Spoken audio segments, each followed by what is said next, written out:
Hi hello అందరికీ మహాశివరాత్రి శుభాకాంక్షలు. శివరాత్రి పండగ అనగానే గుర్తొచ్చేది గుగ్గుళ్ళు కదా. మార్నింగ్ సపోటాలు వచ్చింటే ఇంటి దగ్గరికి సపోటాలు కొనుక్కున్నాను. ఇంకెలాగూ ఉపవాసం ఉంటున్నాం కదా అని. ఈ గుగ్గుళ్ళకు బెస్ట్ చాయిస్ అంటే అలసందలు. త్వరగా నానతాయి, త్వరగా ఉడుకుతాయి. ఇంకా అందుకు నేను అలసందలు అయితే నానబెట్టుకొని ఉడకబెట్టుకున్నాను. కుక్కర్లో వేస్తే విజిల్స్ ఎక్కువ వస్తే అవి త్వరగా ఉడికిపోతాయి కదా, అందుకు స్టవ్ మీద అయితే ఉడకపెట్టుకున్నాను. ఇంకా కొంచెం పోపు వేసుకున్నాను. ఇంకా మా పిల్లలకైతే రైసు సాంబారు చేశాను.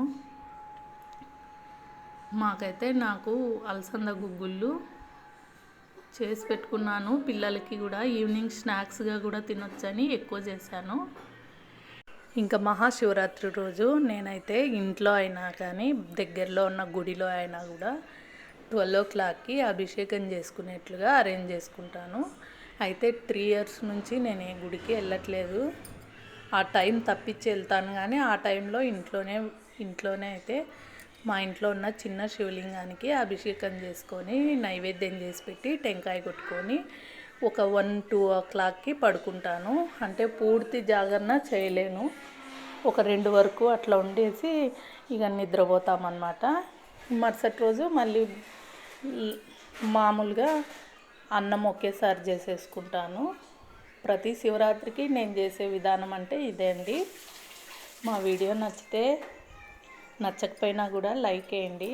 ఇక్కడైతే మా పాప జ్యూస్ చేసుకుంటుంది. పుదీనా ఆకులు, నిమ్మరసము, ఇంకా స్ప్రైట్ తెచ్చుకొని చేసుకుంటుంది.